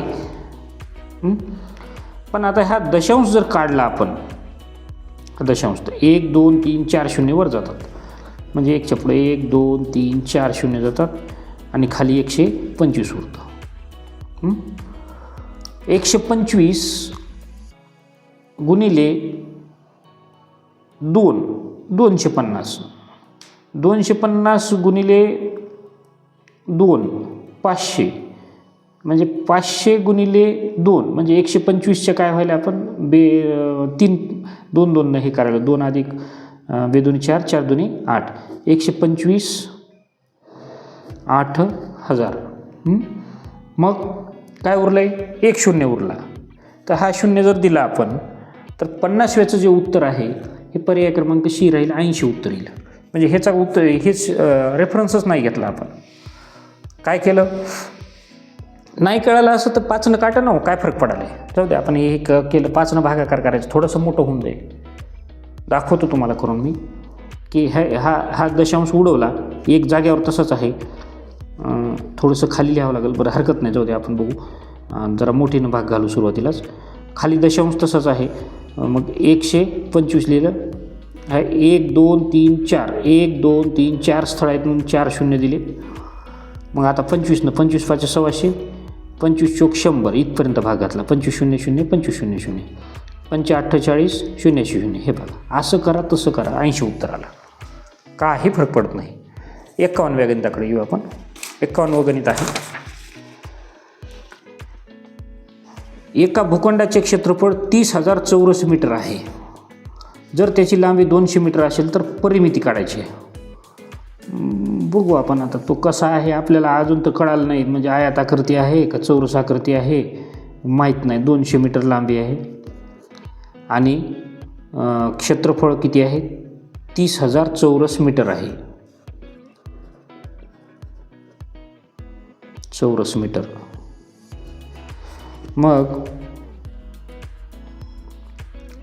त्याचं क्षेत्रफळ म्हणजे काय, लांबी गुणिले रुंदी, जसं असेल तसं असेल. मग लांबी दिली आहे इथं, आयात जरी असेल तरी लांबी गुणिले रुंदी म्हणून मग सारखंच असेल तर बाजू गुणिले बाजू होते. रुंदी बरोबर 30,000 चौरस मीटर.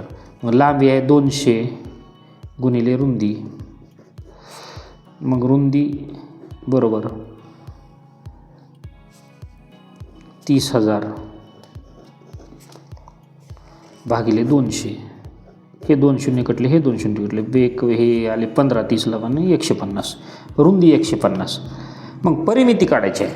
आता ती चौरस मीटर आहे म्हणजे ती चौकोनी आकृती आहे. मग 2दा लांबी आणि 2दा रुंदी, बरोबर आहे का नाही. कारण 2च आकाराची नुसत्या लांबीची रुंदीचीच तर हे होणार नाही. म्हणजेच 200 अधिक 200 अधिक 150 अधिक 150, 200 200 400, 150 150 300, बरोबर असेल 700 मीटर. पर्याय क्रमांक बी दिसतोय. 51व जे प्रश्न आहे त्याचं उत्तर 700 मीटर. पहा, काढला आपण.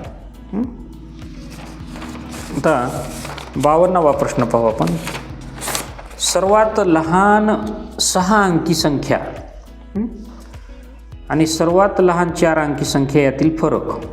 बरं, आता तुम्हाला एक सांगतो, सर्वात लहान जर संख्या असेल 6 अंकी संख्या आहे तर सर्वात लहान महत्त्वाचा शब्द आहे की 1 लिहिलं, किती अंकी लिहायचे आहे, 6 अंकी. मग ही 1 2 3 4 5 6 झाले 6 अंकी संख्या. मोजून बघा, 1 2 3 4 5 6 अंकी संख्या. याच्यापेक्षा लहान 6 अंकी संख्या नाही. याच्यातून 1 जरी कमी केला तर 5 अंकी होती. 99,999. आता सर्वात लहान 4 अंकी संख्या 1 2 3 4 अंकी इथून लिहायला सुरू करू. 1 2 3 4 याची वजाबाकी करायची. 0तून 0 गेला 0, 0तून 0 गेला 0, 0तून 0 गेला 0. मग आता या 0तून 1 काढायचं जात नाही. हे 10ला म्हणलं बाबा तुझा 1 उसना दे, याने याला दिला, इथं झाले 10, 10मधून 1 गेले 9 आणि इथं काय 9च राहिले. आता 9मधून जायला कुणीच शिल्लक राहिले. एकक दशक शतक हजार दसार 99,000 आहे. मग 99,000 हे पर्याय क्रमांक ए. 52व्याचं उत्तर जे आहे ते पर्याय क्रमांक ए बरोबर आहे. 53वा प्रश्न बघा आपण. आणि अगदी तुम्हाला सांगतो, तुम्ही नवोदयचे विद्यार्थी आहात, हे गणित तुम्हाला लाईफ टाईमसाठी खूप महत्त्वाचं आहे. तुमचं खूप खूप अभिनंदन की तुम्ही हे गणित सोडवत आहात. हे साधी गोष्ट नाही. एका दुकानदाराने तांदळाच्या 16 गोणी 1920ला विकल्या, तेव्हा त्याला 80 रुपये तोटा झाला. तर तांदळाच्या एका गोणीची किंमत किती आहे. पहा, 80 रुपये तोटा झाला 16 गोण्यामागं. फार लॉजिक लावायचं गणित आहे विद्यार्थी मित्रांनो. म्हणजे हे सहज वाटतं, इतकं सोपं नाही. 1920 रुपयाला 16 गोणी, एक गोणी किती रुपयाला विकली आपण ते काढू.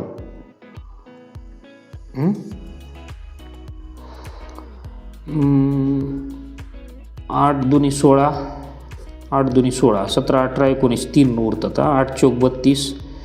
मग ह्याला भाग घातला, पे कबी 2 दुनी 4, 120 रुपयाला एक गोणी विकली, एक गोणी विकली.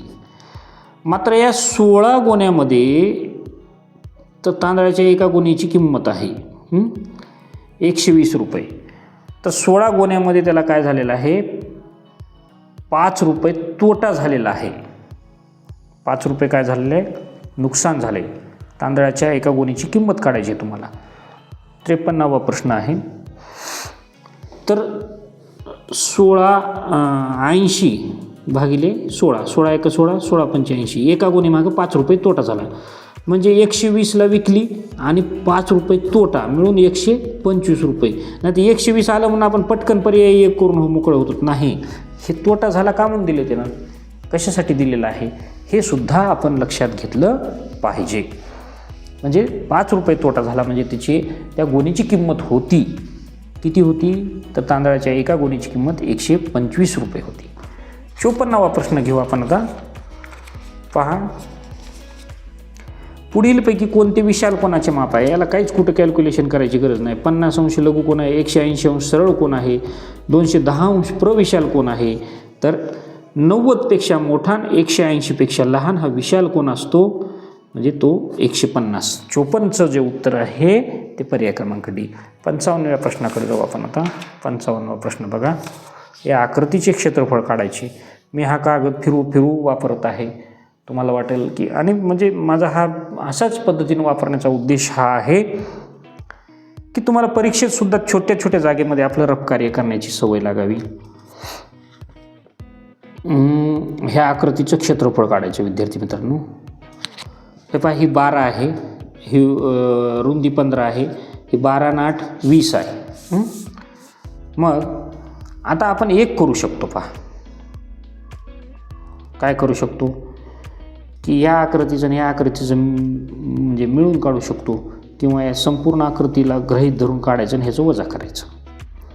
लांबी गुणिले रुंदी म्हणजे 12 आणि 8 20 हे इथपर्यंत जर हाच जो आयत आहे हा असाच धरला आपण, हा 20 कसा 20 आला, हे 12 आणि हे 8 म्हणजे हे इथपर्यंत 8 आणि उभं तर 15 आहेच.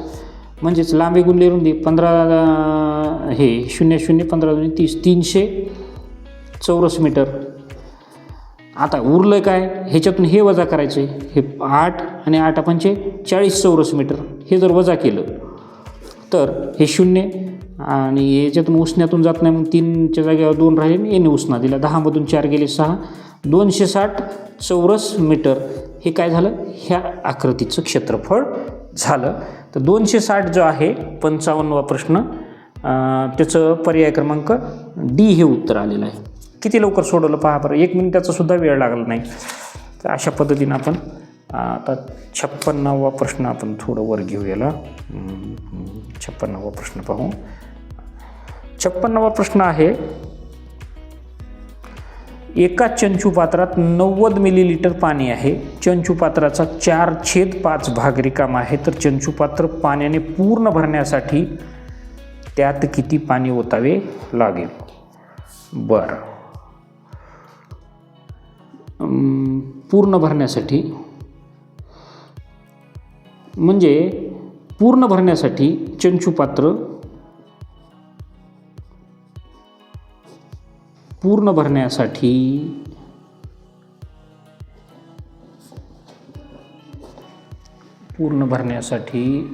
मी इथे लिहिलो, सॉरी तुम्हाला दिसत नसेल कदाचित, लक्षात घ्या. काय, x लिटर पाणी लागते. x लिटर पाणी लागते. त्याच्यात आहे 90 लिटर आहे आणि 4/5 भाग रिकामा आहे. म्हणजेच त्याचा 4/5 म्हणजे ह्या एक्सचा 4/5 90 अधिक 4x/5 हा भाग रिकामा आहे. म्हणजे तिचं पूर्ण पाणी तिथं काय होईल की तेवढं पाणी बसेल त्या ठिकाणी. म्हणजे बरोबर काय होईल, x लिटर पाणी असेल. पूर्ण भरण्यासाठी एक्सची कॅपॅसिटी आहे. मग विद्यार्थी मित्रांनो, आता आपल्याला काय करावं लागेल पहा, की ह्याचा छेद समान करून घ्यायला लागेल. 90 गुणिले 5 हे 0, 9 5 45 50 अधिक 4x बरोबर x.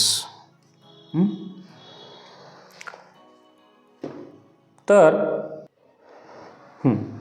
चंचुपात्र काहीतरी जमलिंग झाली विद्यार्थी मित्रांनो, एक लक्षात घ्या.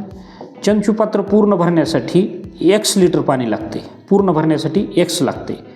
त्याच्यात अगोदरच किती आहे? 90 मिली आहे. म्हणजेच हे x जे पाणी आहे हे पूर्ण भरण्यासाठी आहे. त्याच्यात 90 आहे आणि वर रिकामा राहिलेला जो भाग आहे तो किती आहे? तर 4/5. 4/5 कशाचा 4/5? एक्सचा 4/5 म्हणजे त्याचं व्हॉल्यूम जे आहे रिकामा राहिलेला भाग. तर आता आपण काय करू, ह्यालाच काय करू, मी इथं लिहितो वरच्याचा गुणाकार 4x/5. तुम्हाला समजेल. आता मी काय केलं लक्षात आलं का? हे पहा, ह्या 2 समीकरणाच्या ओळी माझ्या गडबडीमध्ये चुकल्या होत्या की कारण मला लक्षात आलं की हे इथं मायनसमध्ये चालले ना, आपलं समीकरण कुठचं चाललं ना, असं आपल्याला मागे फिरता आलं पाहिजे. आपण उत्तरपत्रिकेवर गोल केलेलं नाही की पूर्ण भरण्यासाठी x लिटर पाणी लागते. त्याच्यात 90 आधीच आहे आणि उरलेला भाग हा आहे. एवढं पाणी उरलेल्या भागात बसते. 4x/5 म्हणजेच x - 90 बरोबर 4x/5. आता हे 5 जे गुणाकारात आहे इकडं भागाकारात आहे, इकडं गुणाकारात येतं आहे. म्हणजे ह्यालाच गुणिले 5 करू आपण. इथूनच आणून इथं ठेवतो 5 ठेवलं हे गुणाकारात. म्हणजे ह्याला गुणाकार जर केला तर 5x - 5 0 0 5 9 45 450 बरोबर 4x. समीकरण मांडता आलं पाहिजे आपल्याला. आता हे कसं आलं कळालं का? 5नं ह्याला गुणलं आणि ह्या 90ला पण गुणलं 5नं. कारण एकट्याला गुणता येत नाही ना, दोन्हीला गुणावं लागतं. हे सोबत आहेत x - 90. आता आलं का लक्षात? आणि हे 5 भागाकारात होतं, इकडे येऊन गुणाकारात गेलं. आता मग काय झालं? 5x हे अधिक 4x इकडे येऊन वजा 4x बरोबर हे वजा 450 इकडे जाऊन अधिक 450 झालं. म्हणजेच x बरोबर 5मधून 4 गेले, 1x राहिलं बरोबर 450. आता x हे काय आहे? चंचुपात्र पूर्ण भरण्यासाठी x लिटर पाणी लागतं. म्हणजेच 450 लिटर पाणी लागतं. आता त्याच्यामध्ये या 450मध्ये 90 लिटर पाणी अगोदरच आहे. मग आता भरण्यासाठी लागणारं पाणी इथून काढू आपण. म्हणजे ह्या पूर्ण 450मधून 90 काढू आपण. तर ह्या 0मधून 0 गेले, 0 राहिले.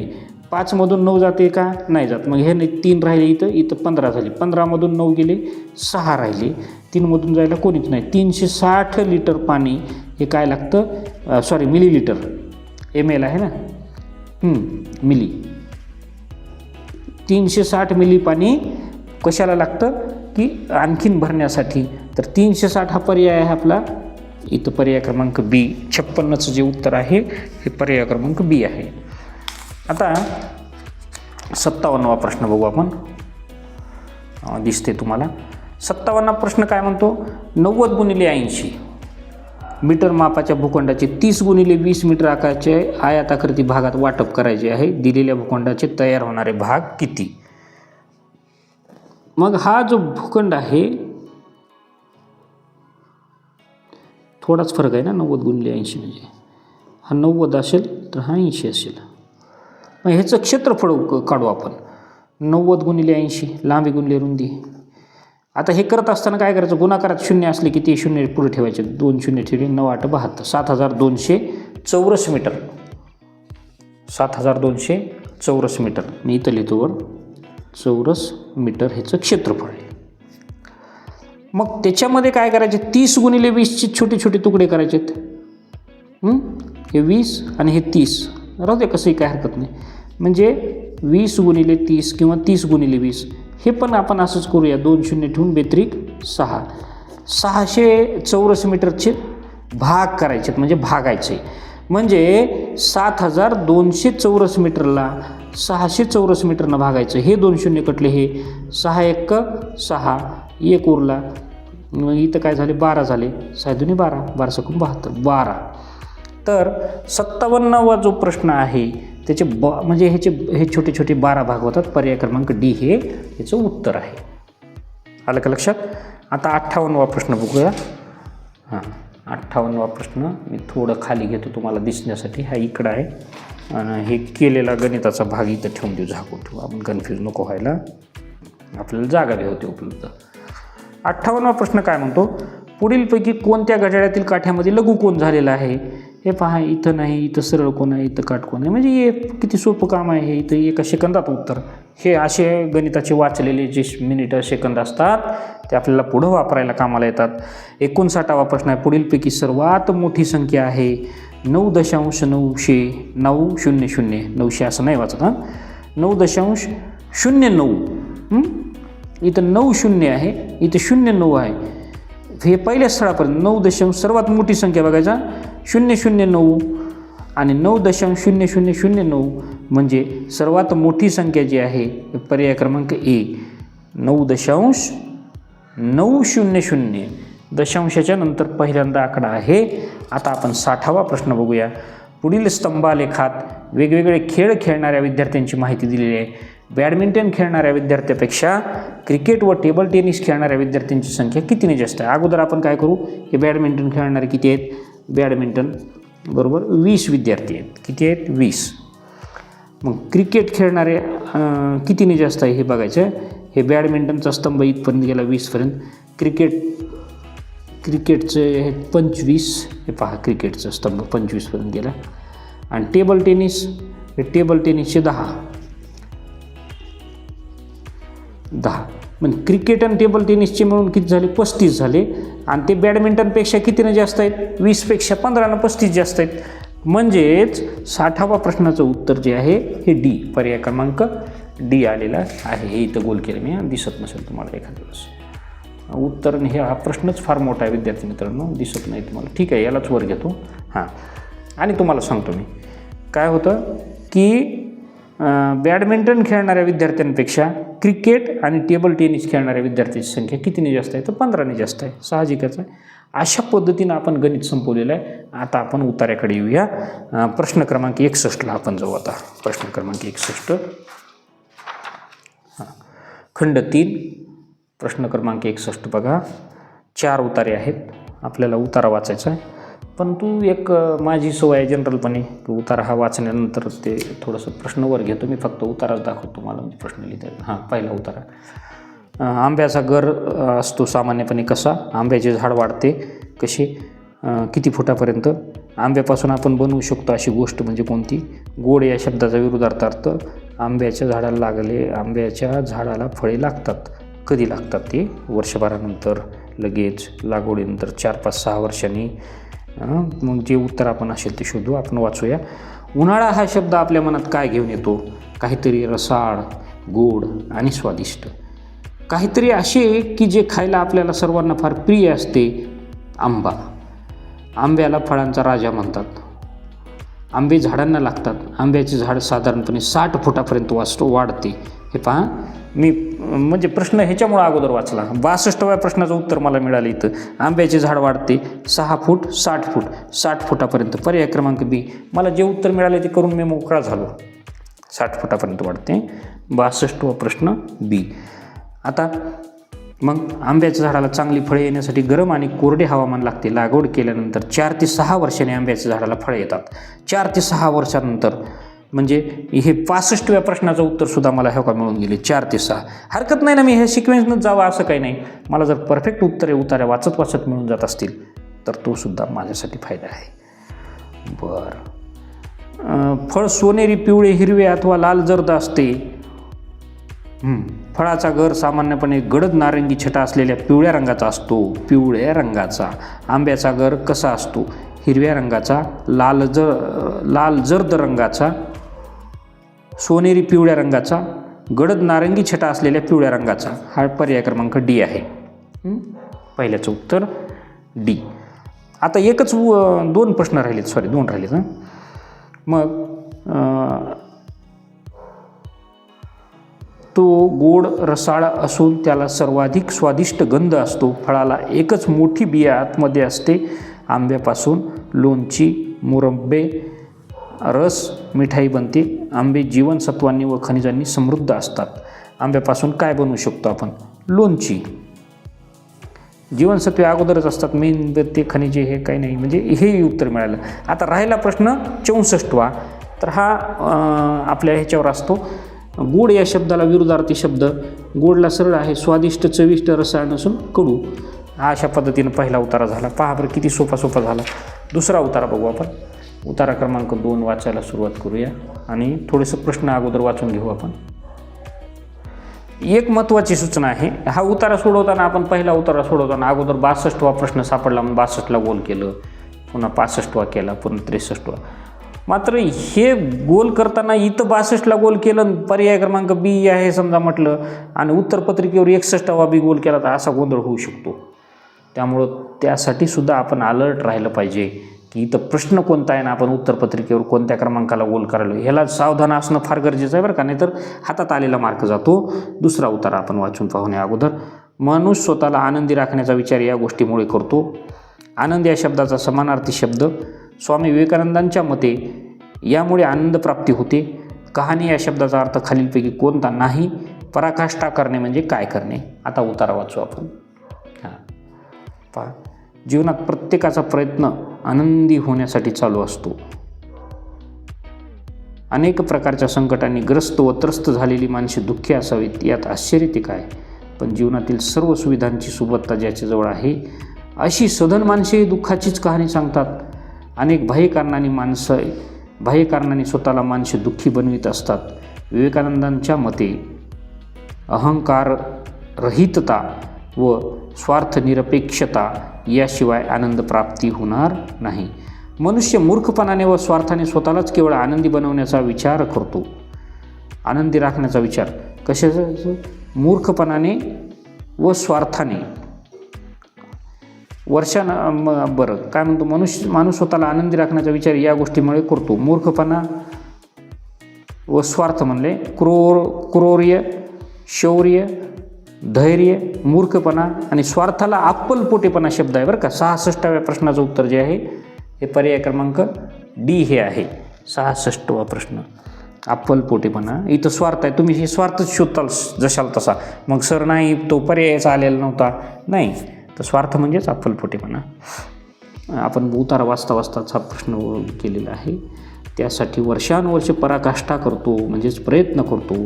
पराकाष्ठा करणे म्हणजेच निकराचे प्रयत्न करणे, विचार करणे, खूप हाल सोसणे, श्रमदान करणे, निकराचे प्रयत्न करणे.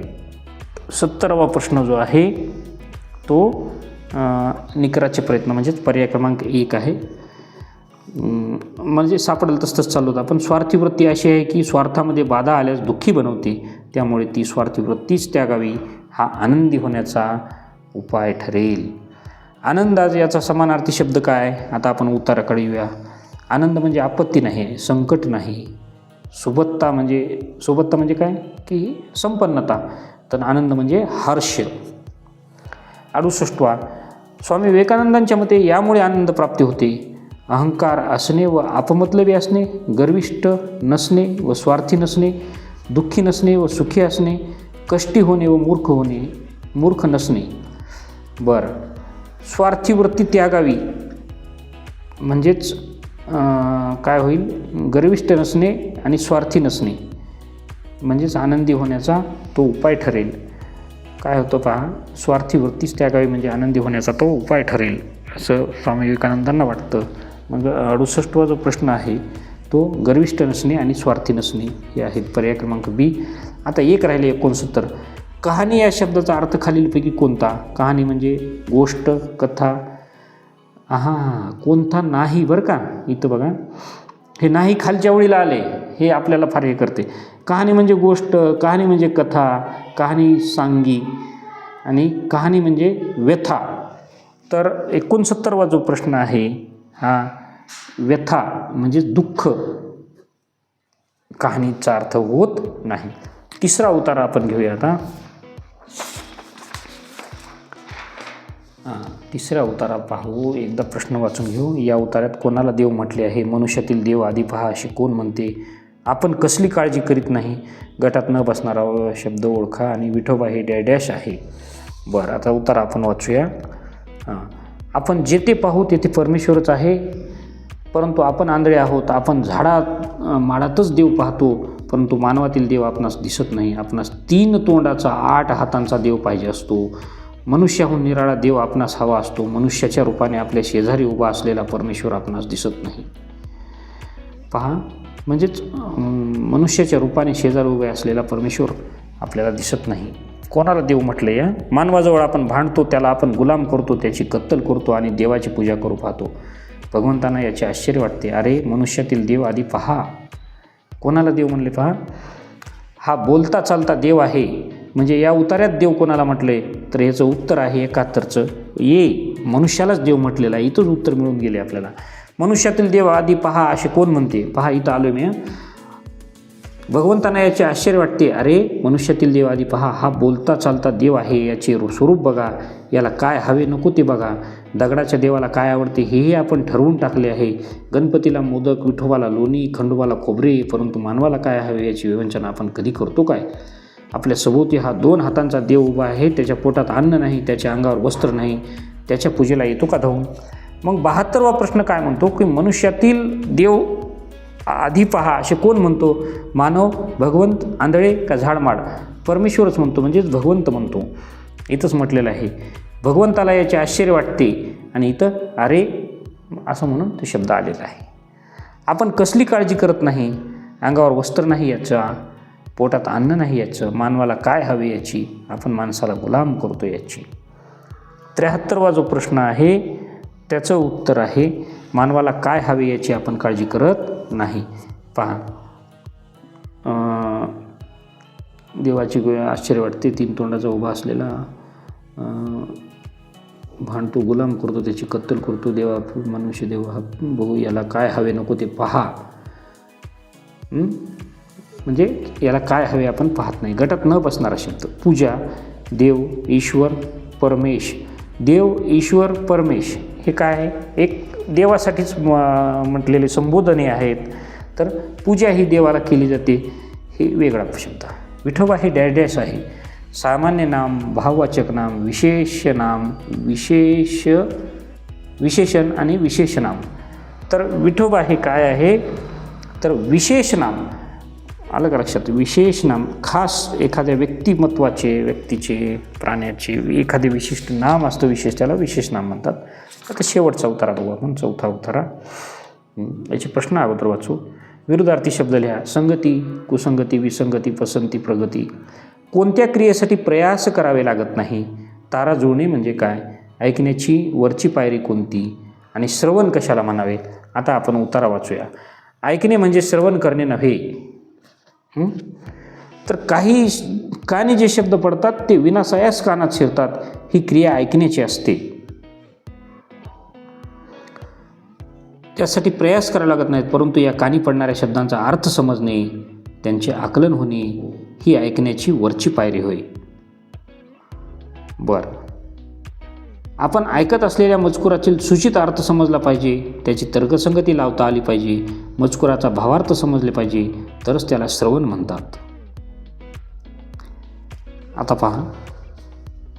वक्त्याच्या हृदयीचे बोलणे, श्रोत्याचे हृदय जाणे म्हणजे श्रवण. यात दोघांच्या तारा जोडाव्या लागतात. एकात्म भाव साधणे हे कौशल्याचे काम आहे. त्यासाठी जाणीवपूर्वक प्रयत्न करावे लागतात. कानी पडणाऱ्या शब्दांचा कानापासून मनापर्यंतचा प्रवास म्हणजे श्रवण होय. तर मला इथं उत्तर 80व्या प्रश्नाचं मिळाले. ऐकलेल्या शब्दांचा कानापासून मनापर्यंतचा प्रवास श्रवण कशाला म्हणतात? पर्याय क्रमांक ए, 80वा प्रश्न. ऐकण्याची वरची पायरी कोणती? पहा इथंच आहे. ऐकण्याची वरची पायरी की कानी पडणाऱ्या शब्दांचा अर्थ समजणे, त्यांचे आकलन होणे ही ऐकण्याची वरची पायरी होय.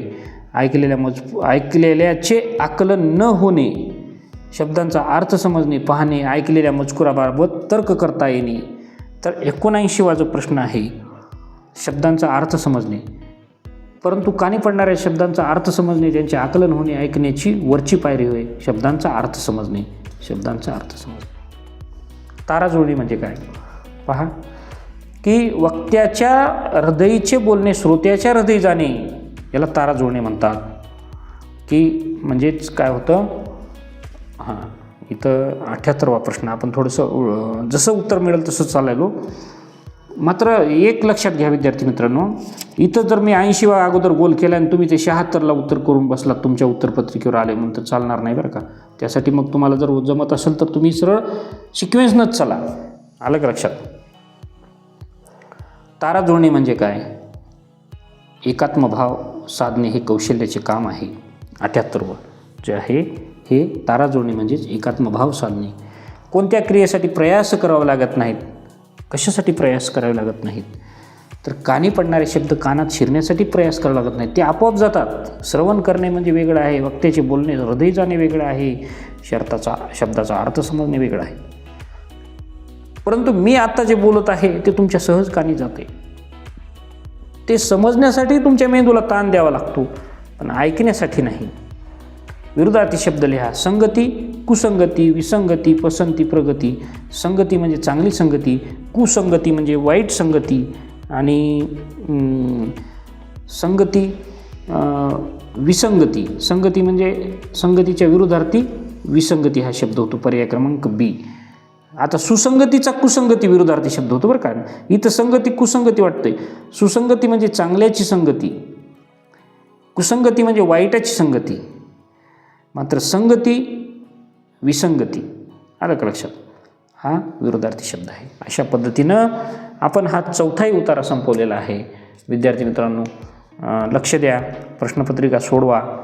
यात काय काय चुका होतात पहा. निश्चितच अशा प्रकारचे पेपर सोडवल्यामुळे तुमच्या बुद्धिमत्तेमध्ये प्रचंड वाढ होणार आहे आणि तुमची एक क्षमता चांगली विकसित होत आहे. मन जाग्यावर ठेवून कसलीही गडबड न करता तुम्ही हे प्रश्नपत्रिका 3 जी आज आपण सोडवलेली आहे या प्रश्नपत्रिकेचा सराव करा.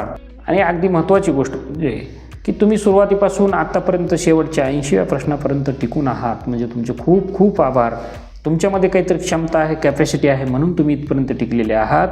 व्हिडिओ आवडला त्याला लाईक करा, चॅनलला सबस्क्राईब करा. धन्यवाद.